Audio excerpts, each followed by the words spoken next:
動画のスライドはウェブサイトからダウンロードできます。動画の後半、おまけではもっと速いスピードで少しだけおしゃべりしています。ぜひおまけのヒアリングにも挑戦してみてください。それでは本編スタート。日本語に浸ろう。17、日本の年末年始。3、大晦日。皆さんこんにちは、みーです。12月もいよいよ終わりですね。今年も残すところあとわずかになりました。日本では1年の最後の日、12月31日を大晦日と言います。晦日とは1ヶ月の最後の日という意味です。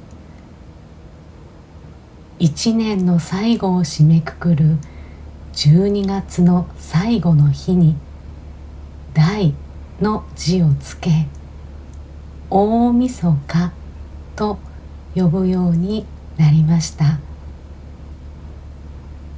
1年を締めくくる日本の大晦日にはこの日ならではの過ごし方があります。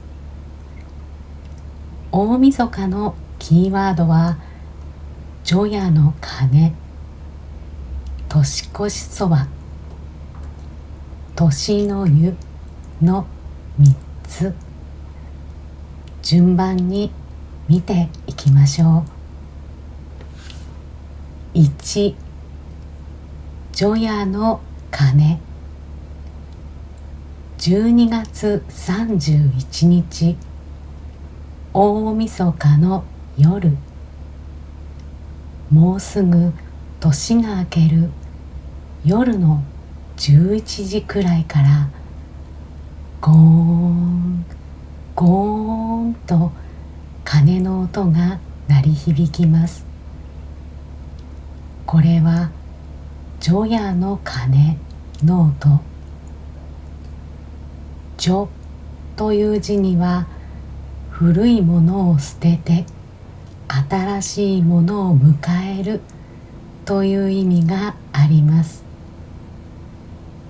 古い年が終わり新しい年が始まる夜、除夜は大晦日のことを意味します。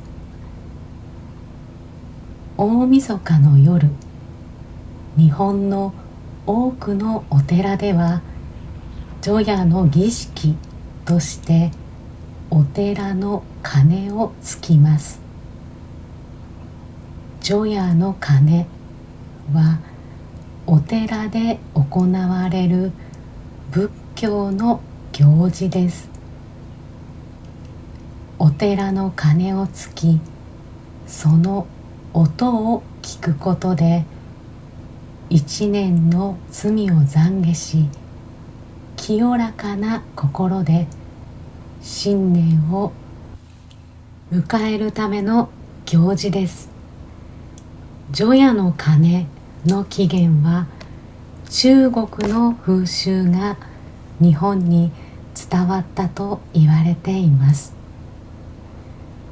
除夜の鐘は108回鳴らされます。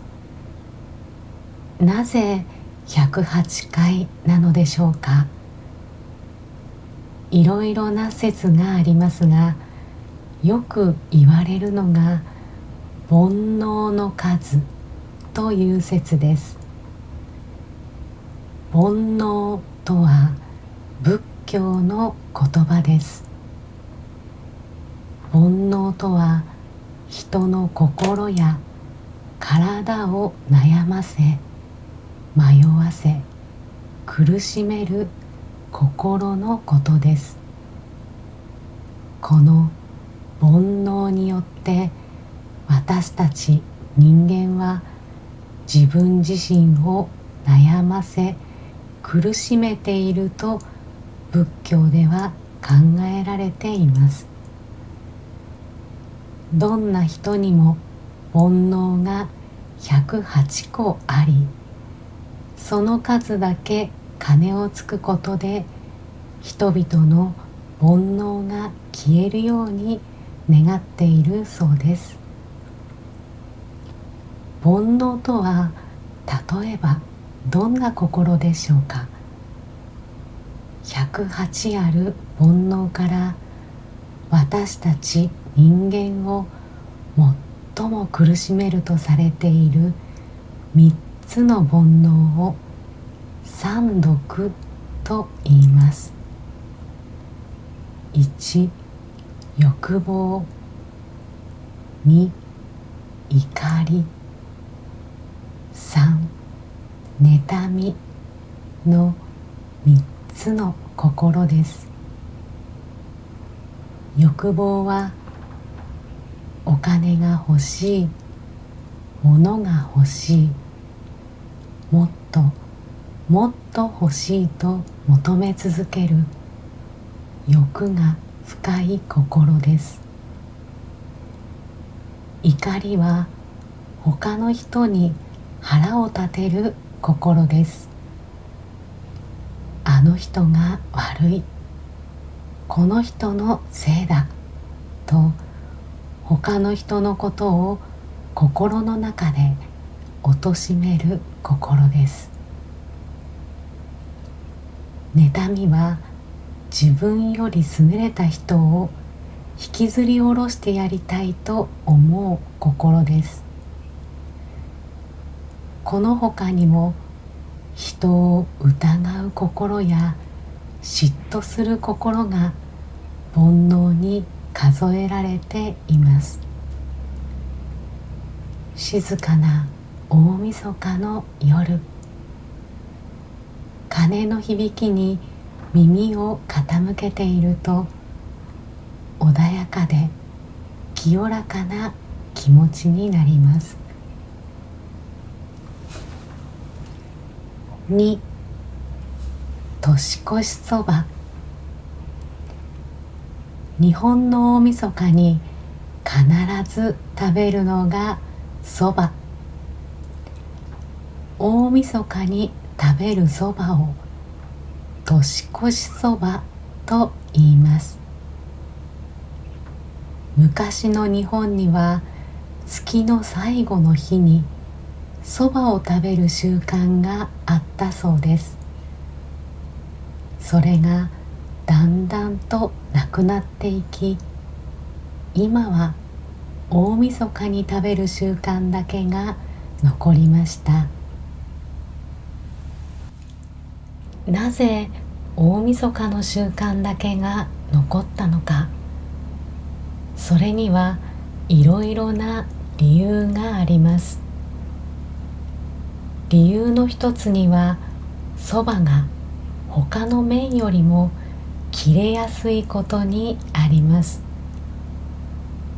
切れやすい、一年の災難や苦労を断ち切る意味で食べます。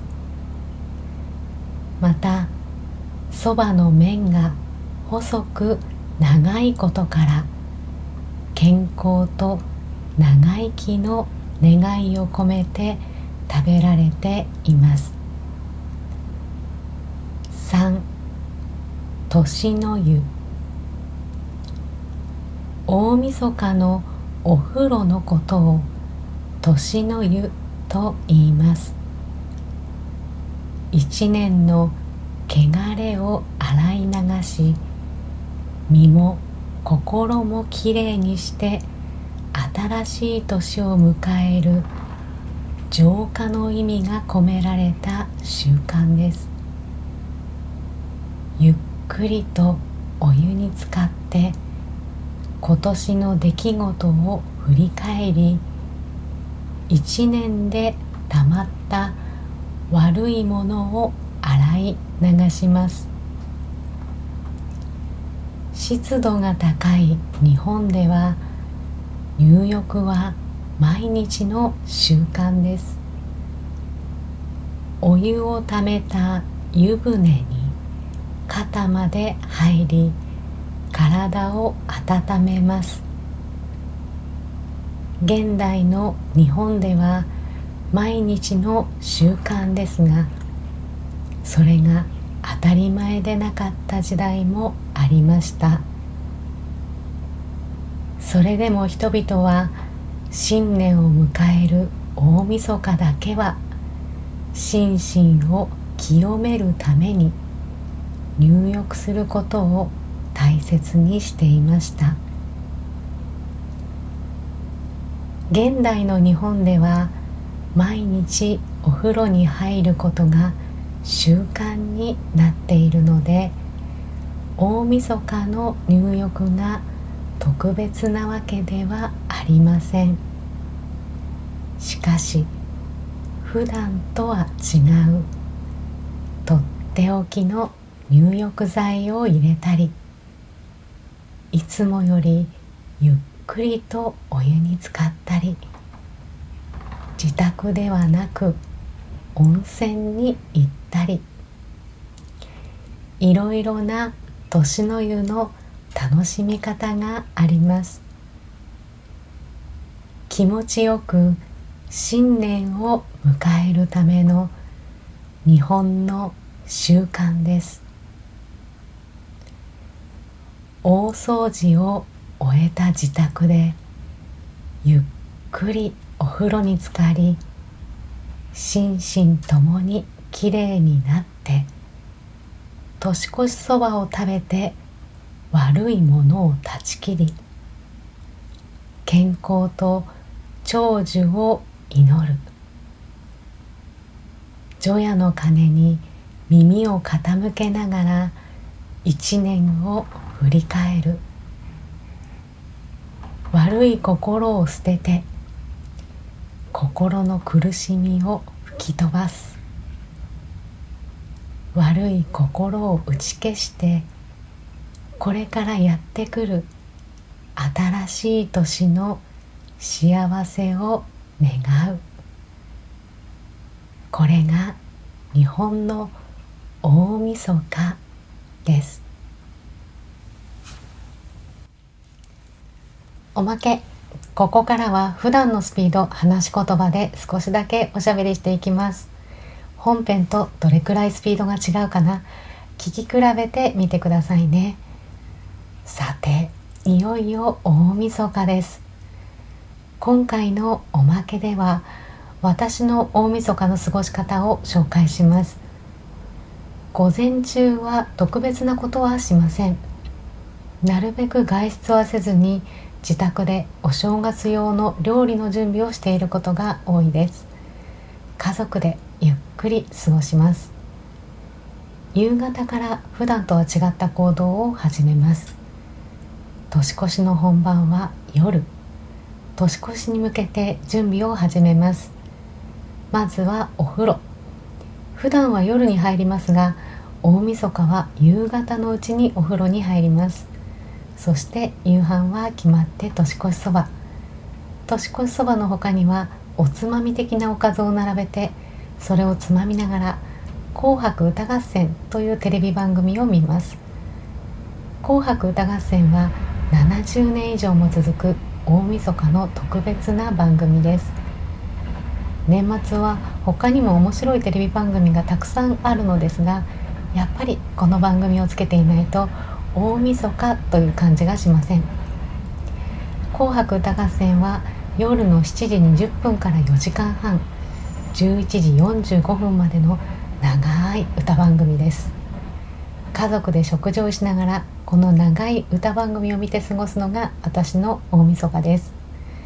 そして11時45分からはゆく年来る年という15分間のテレビ番組を見ます。この番組も日本で70年続く年越しのこの日だけの長寿番組です。15分間日本各地からの生中継をつないで、除夜の鐘や年越しの映像が流れます。面白い番組ではありませんが、この番組を見ながら1年を終えるのが昔からの習慣になっています。テレビからの除夜の鐘、外から聞こえる近所の神社の太鼓や鐘を叩く音、それらを聞きながら15分間しみじみと1年を振り返ります。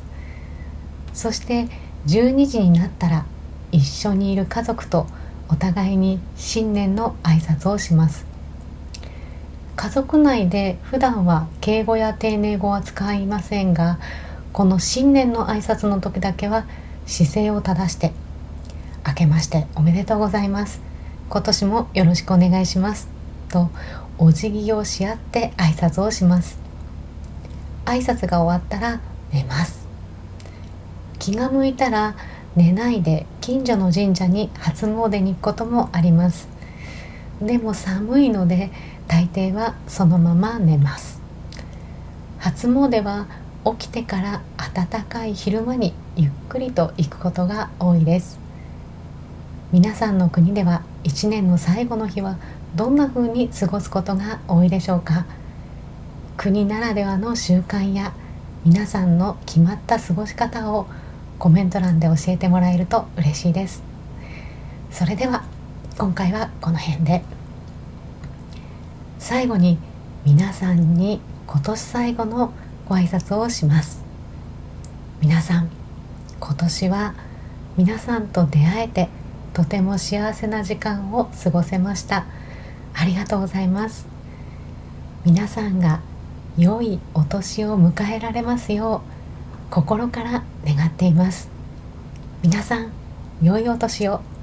みーでした。またね。バイバーイ。良いお年を。